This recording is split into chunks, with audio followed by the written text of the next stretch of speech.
నమస్తే అండి. ఇందిరా గారు చెప్పండి. మీరే చెప్పాలి.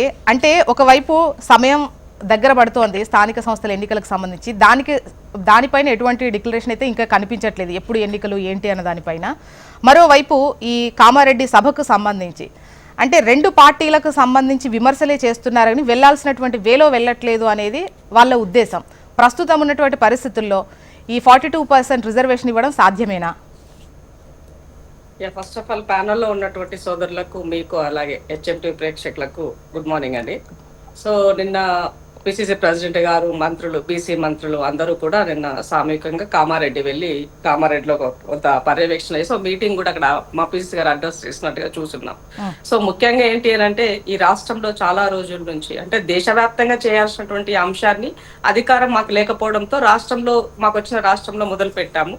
దానికి కావలసినటువంటి పూర్తి కసరత్తు రాష్ట్ర పరిధిలో చేయాల్సిన అంశాలన్నింటినీ కూడా చేసినాము. సో ఇప్పుడు దాదాపు 6 నెలల పొద్దవుతున్న సందర్భంలో ఫిబ్రవరి నుంచి ఇప్పటి వరకు కనీసము భారతీయ జనతా పార్టీ కేంద్రంలో అధికారంలో ఉంది, ఈ రాష్ట్రంలో వాళ్ళ భాగస్వామ్యం కూడా అధికారంలో ఉంది. మరి అలాంటప్పుడు బీసీలకు ఇచ్చినటువంటి చేసేటువంటి దాంట్లో ఇక్కడ రాజకీయ కోణంలో కాకుండా ఒక ఏమంటారు కాన్స్టిట్యూషన్ పరంగా ప్రజా ప్రతినిధులుగా చేయాల్సినటువంటి పనిని చేయకపోవడం బాధాకరం.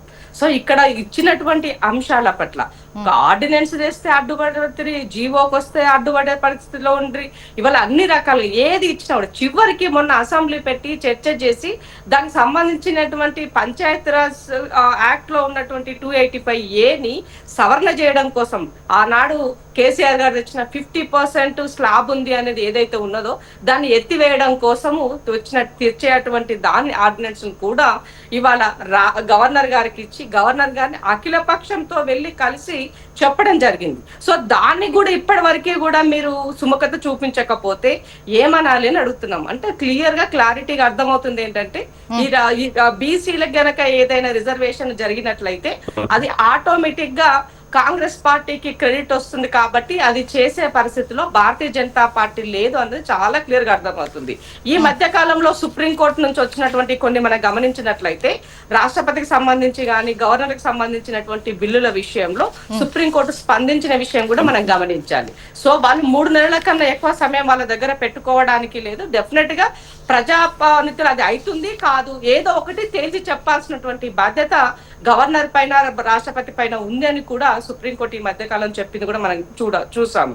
సో అయితే ఇక్కడ ఈ రాష్ట్రంలో జరిగేటువంటి దానికి మా పిసిసి ప్రెసిడెంట్ గారు చాలా క్లారిటీగా చెప్పారు. ప్రతిసారి ప్రతిపక్షాలు కామారెడ్డి డిక్లరేషన్ ని బేస్ చేసుకుని వాళ్ళు విమర్శలు చేయడం మొదలు పెడుతున్నారు. సో చేసింది ఏమీ లేదు, ఊరికే ఆర్భాటం ప్రచారం చేస్తున్నారన్న దాంట్లో చాలా రకరకాలుగా ఒక అస్త్రాలు విమర్శిస్తున్నటువంటి సందర్భంలో అదే కామారెడ్డి వేదికగానే మేము చేసినటువంటి పనిని దీనికి ఎవరు అడ్డుపడుతున్నారు? బీజేపీలో ఉన్నటువంటి నాయకులే అడ్డుపడే పరిస్థితి ఉన్నది. మరి బండి సంజయ్ బీసీయా కాదా తెలుసుకోవాల్సిన అవసరం ఉండింది.